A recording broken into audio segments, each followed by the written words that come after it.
Hello दोस्तों, नमस्कार। आप लोगों का ऑल इंडिया स्टडी में स्वागत है। आइए आज हम पढ़ेंगे यूपी टेट का मैथ। आज का प्रैक्टिस सेट है 11। देखिए, प्रत्येक क्वेश्चन बहुत महत्वपूर्ण होने वाला है इस सेट का।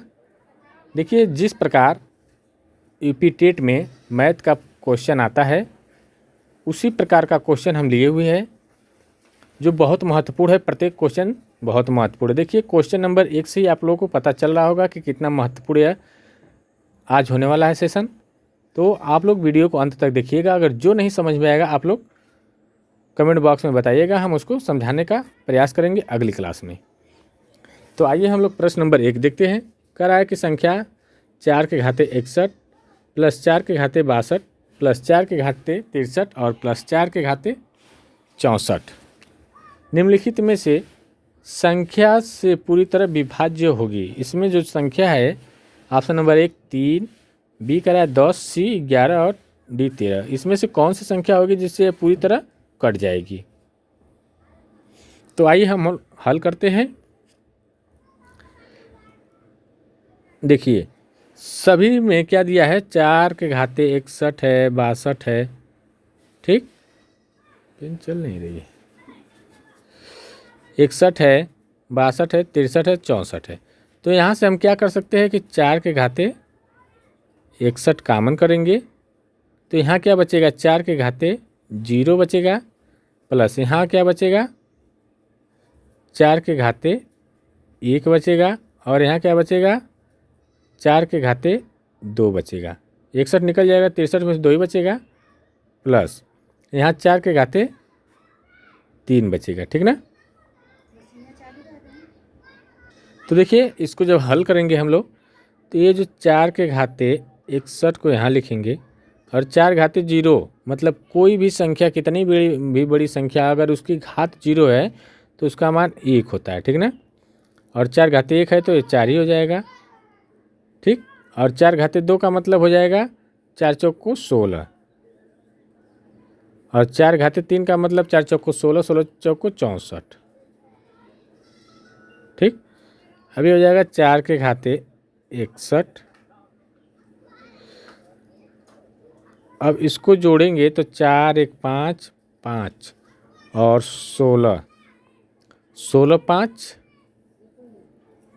कितना हो जाएगा, 21 21 और 64 85। ये आ गया हमारा 85। तो देखिए, हम ऐसे लिख सकते हैं 4 घाते 60 गुणे 4 के घाते 4 लिख सकते हैं ना, 1 गुणे 85। तो अब क्या हो जाएगा, ये 4 के घाते 60 तो रहेगा ही। अब इन दोनों का गुणा कर दो तो 4 पच्चे 20, 4 8 32, 33 1 34। देखिए, अब इसमें क्या है, लास्ट में क्या आ गया, 0 आ गया। तो 0 अगर किसी भी संख्या में अगर लास्ट में 0 आ गया तो 10 से 100% कटेगा। ठीक ना। तो इसलिए इसका सही जवाब क्या हो जाएगा, ऑप्शन नंबर बी 10। 10 से कटने ही वाला है। ठीक ना। ये थोड़ा सा ट्रिकी सवाल है, ऐसे क्वेश्चन पेपर में पूछे जाते हैं और 5 से 6 क्वेश्चन इसी प्रकार का जो होता है ट्रिकी पूछा जाता है, उसी को बच्चे क्या करते हैं, गलत करके आ जाते हैं। हालांकि कुछ बहुत बड़ा नहीं है। ठीक ना, आए समझ में। अब प्रश्न नंबर 2 देखेंगे। देखिए, प्रश्न नंबर 2 है, करा 0.73। इसको हम उस फॉर्मेट में लिख ले रहे हैं ताकि देखने में आसानी हो जाएगी आपको समझने में।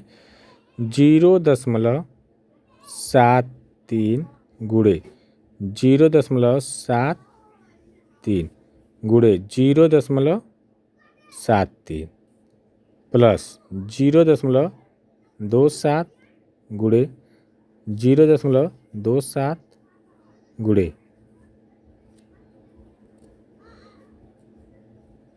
0.27 गुणे 0.27 पूरे के बटे है 0.73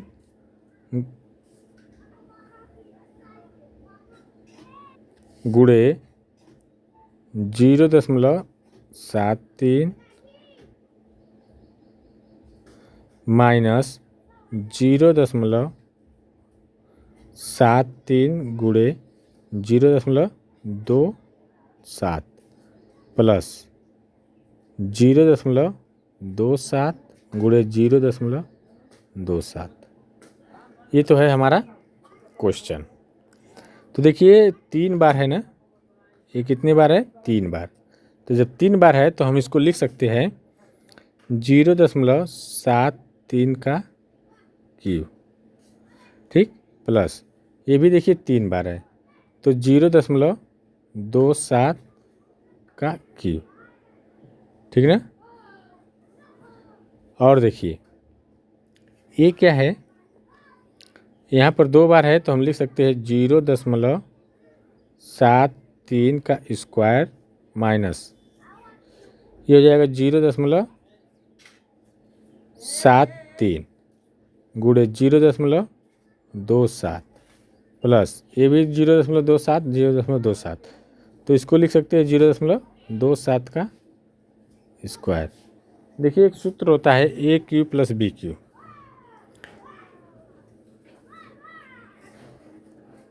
दूसरा पेज लेना पड़ेगा, ठीक।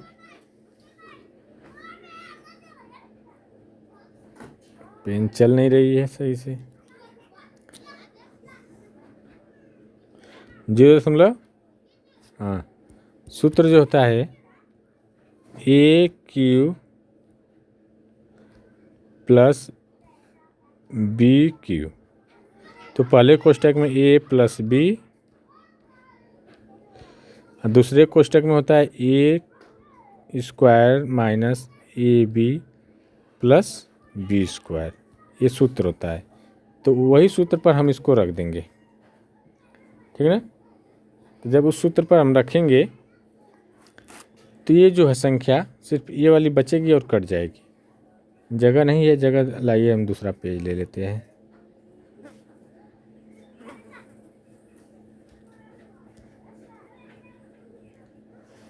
पहले लाइए इसी पर लगाते हैं, देखते थोड़ा सा इस पर जाएगा तो आप लोग समझ जाइएगा, क्योंकि पेज लेने में बहुत दिक्कत हो रही है। तो देखिए इसमें क्या हो जाएगा कि हम लिखेंगे 0.73 प्लस 0.27 पहले कोष्टक में, दूसरे कोष्टक में हमारा हो जाएगा पूरा ये नीचे वाला जो है ना, ये वाला, ये दूसरे कोष्टक में हो जाएगा और नीचे यही रहेगा, तो ये इससे और ये वाला दूसरा कोष्टक से कट जाएगा, ठीक ना। तो इसको जोड़ देंगे, अभी उसको हम बता दे रहे हैं 0. पता नहीं क्यों नहीं चला, 0.73 प्लस 0.27 जोड़ेंगे तो ये आएगा हमारा 1, तो 1 हमारा सही आंसर आ जाएगा। आइए इसको दिखा देते हैं करके, क्या आया था 0.73 पहले कोष्टक में और दूसरे कोष्टक में क्या हो जाएगा स्क्वायर माइनस 0.73 गुणे 0.27 प्लस 0.27 का स्क्वायर पूरे बटे क्या था 0.73 का स्क्वायर माइनस 0.73 गुणे 0.27 झिलिना प्लस 0.27 का स्क्वायर। तो ये ऐसे कट गया था, तो 0.73 प्लस 0.27 ये हो जाएगा 1.00। तो ऑप्शन नंबर 1 करेक्ट हो जाएगा इसका, ठीक ना। प्रश्न नंबर 3 देखेंगे। एक बेईमान दुकानदार वस्तुओं को क्रय मूल्य पर बेचने का दावा करता है, लेकिन वह 1 किग्रा के स्थान पर वह केवल 900 ग्राम के नकली बाट का प्रयोग करता है तो उसका वास्तविक लाभ प्रतिशत क्या होगा। तो देखिए वास्तविक लाभ प्रतिशत पूछ रहा है तो हम क्या करेंगे, कह रहा है कि कितने में 1 किलो के स्थान पर 900 का वाट लगा रहा है, ठीक ना। तो हम क्या करेंगे, जैसे 1000 पर लगाना चाहिए था और वो 900 पर लगा रहा है तो कितने की चोरी कर रहा है, 100 की। और कितने में बता रहा है कि हम 900 का खरीदे हैं, ठीक है, 900 ग्राम का। तो हो जाएगा 100/900 गुणे 100, तो 1 से 1 से 1 से 1 से, तो यह आ गया 100/9%, ठीक ना। तो ऑप्शन नंबर बी करेक्ट हो जाएगा इसका। प्रश्न नंबर 4 देखेंगे। यदि किसी वृत्त की त्रिज्या 50% बढ़ा दिया जाए तो उसका क्षेत्रफल कितने प्रतिशत वृद्धि होगा। जब ऐसे सवाल आते हैं ना तो ये वाला सूत्र लगा दो, x + y + x y बटे 100 वाला, ठीक ना। बढ़ाना है तो बढ़ेगा ही, तो मान लेंगे x बराबर क्या है 50, तो y बराबर भी 50 मान लो, ठीक ना। तो 50 + 50 + 50 गुणे 50/100 ऐसे कट जाएगा तो ये 100 हो जाएगा और ये 25 आ जाएगा, तो ये हो जाएगा 125%। तो ऑप्शन नंबर सी करेक्ट हो जाएगा, ठीक ना। प्रश्न नंबर 5 देखेंगे। देखिए क्वेश्चन है 1 - 1/3, 1 - 1/3,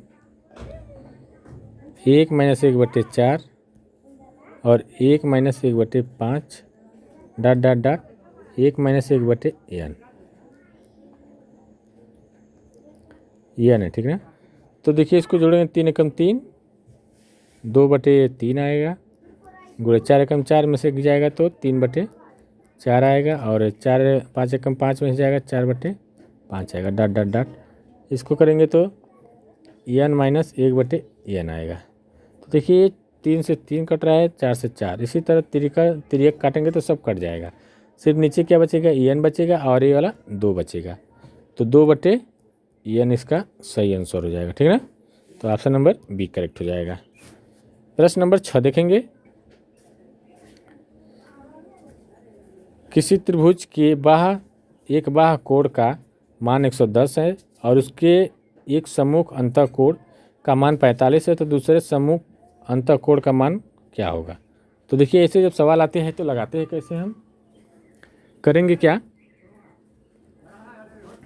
मान लीजिए ऐसे होते हैं सवाल ना, तो उसमें जो त्रिभुज के जो बाह्य कोण होते हैं अपने 2 सम्मुख अंतःकोणों के योग के बराबर होते हैं। तो हम मान लेंगे एक क्या है x है और एक 45 बताया ही है, ठीक ना। इन दोनों के बराबर होते हैं, बस x बराबर हो जाएगा 110 - 45, ये आ जाएगा 65। ऑप्शन नंबर ए करेक्ट हो जाएगा, ठीक ना। प्रश्न नंबर 7 देखेंगे। यदि 8 पेन का विक्रय मूल्य 6 पेन के क्रय मूल्य के बराबर है तो लाभ या हानि प्रतिशत ज्ञात करना है। तो 8 SP बराबर 6 CP, तो यहाँ SP/CP हो जाएगा 6/8 हो जाएगा, ठीक ना। तो कह रहा है कि इसका प्रतिशत लाभ हानि निकालना है। तो ये जो प्रतिशत लाभ निकालते हैं या हानि, विक्रय मूल्य माइनस क्रय मूल्य बटे 100। विक्रय मूल्य कितना है 6 है, क्रय मूल्य कितना है, तो देखिए 8 बटे ये हो जाएगा 8 गुणे 100, तो ये हो जाएगा -2/8 गुणे 100। तो यहाँ से काटेंगे तो ये आ जाएगा हमारा 4, और 4 से इसको काटेंगे तो 25 आ जाएगा, तो ये आ जाएगा -25 आ गया तो हानि होगी, ठीक ना। तो ऑप्शन नंबर बी करेक्ट हो जाएगा।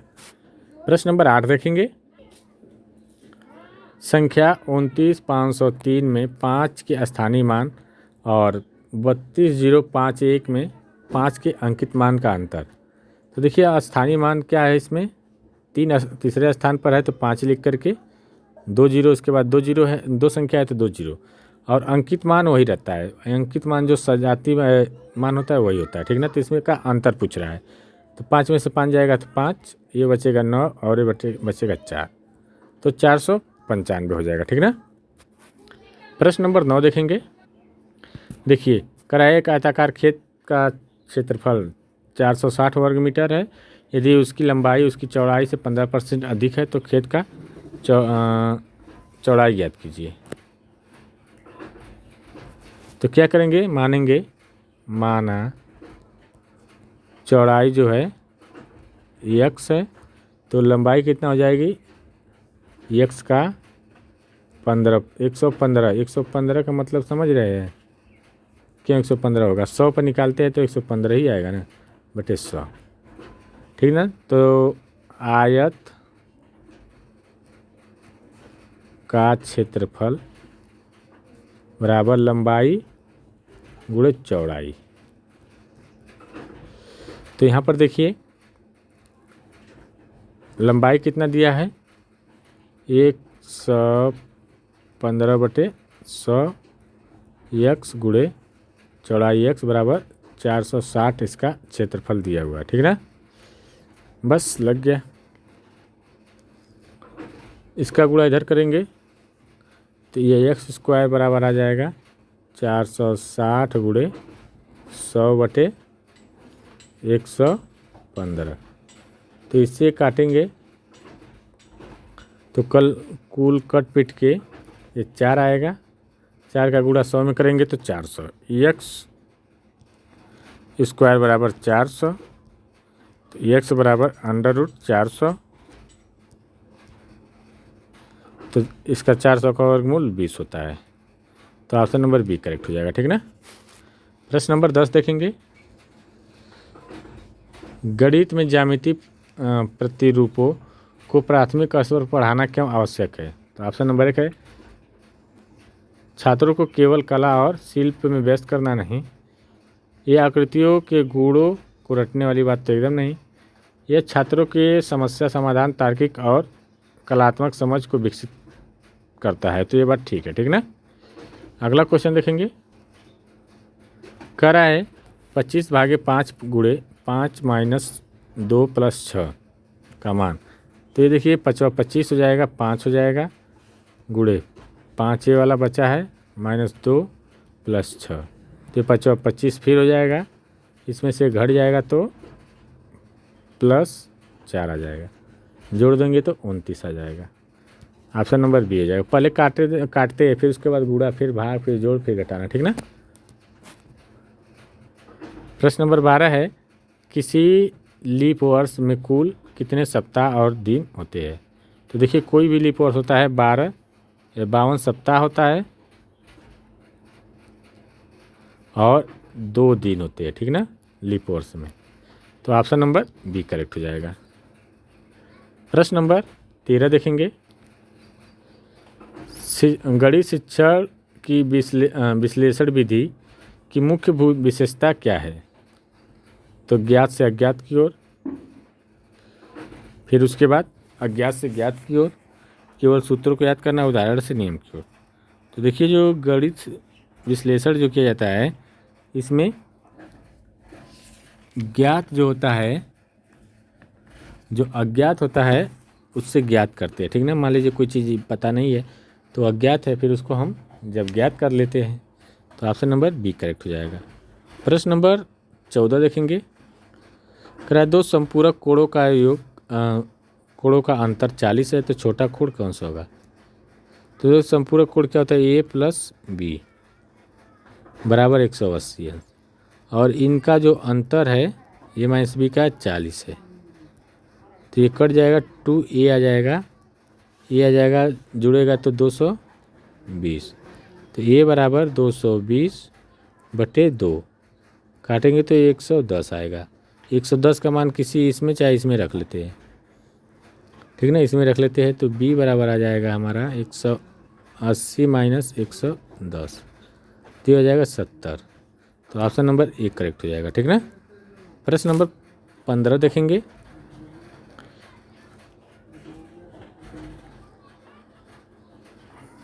करा है एक बच्चा साधारण जोड़ को इस प्रकार करता है कि 25 + 18 = 313। उसने 5 + 8 = 13 और 2 + 1 = 3 सीधे लिख दिया। तो शिक्षक के रूप में आप इसे किस त्रुटि को सुधारेंगे? तो ऑप्शन नंबर 1 है बच्चे को डांटेंगे। डांटने वाली बात तो एकदम गलत होती है। उसे पुनर्समूहन